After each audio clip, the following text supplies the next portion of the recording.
ওমর একুশে বইমেলার স্টলে হামলার ঘটনায় কঠোর নিন্দা জানিয়েছেন প্রধান উপদেষ্টা অধ্যাপক ড. মোহাম্মদ ইউনূস। সোমবার রাতে গণমাধ্যমে পাঠানো প্রধান উপদেষ্টার বিবৃতিতে বলা হয়, একুশে বইমেলা এই দেশের লেখক এবং পাঠকদের প্রাণের মেলা। এদেশের সাহিত্যিক, প্রাবন্ধিক, চিন্তিক, শিক্ষক শিক্ষার্থী সহ সব শ্রেণী, পেশা, বয়স মানুষের মিলনস্থল। বইমেলায় এ ধরনের অপ্রীতিকর ঘটনা বাংলাদেশের উন্মুক্ত সংস্কৃতি চর্চাকে ক্ষুণ্ণ করে। 1952 সালে মহান ভাষা আন্দোলনের শহীদদের প্রতি অবমাননা প্রদর্শন করে। বিবৃতিতে বলা হয়েছে, অন্তর্বর্তী সরকার, পুলিশ এবং বাংলা একাডেমি কর্তৃপক্ষকে এই ঘটনার তদন্ত এবং দোষীদের বিচারের আওতায় আনার জন্য নির্দেশ দিয়েছে।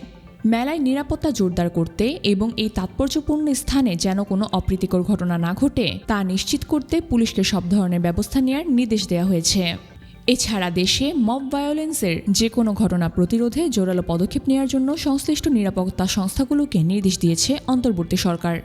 এর আগে সোমবার সন্ধ্যায় একদল ব্যক্তি বইমেলার সোহরাওয়ার্দী উদ্যানে সব্যসাচী নামের একটি স্টলে গিয়ে হট্টগোল করেন।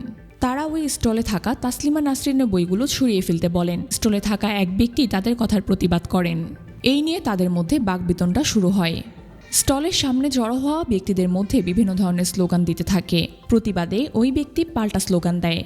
উত্তপ্ত পরিস্থিতি চলার মধ্যে পুলিশ ঘটনাস্থলে এসে স্টলের ওই লোককে সরিয়ে নেয়। পরে স্টলটি বন্ধ করে দেয়া হয়।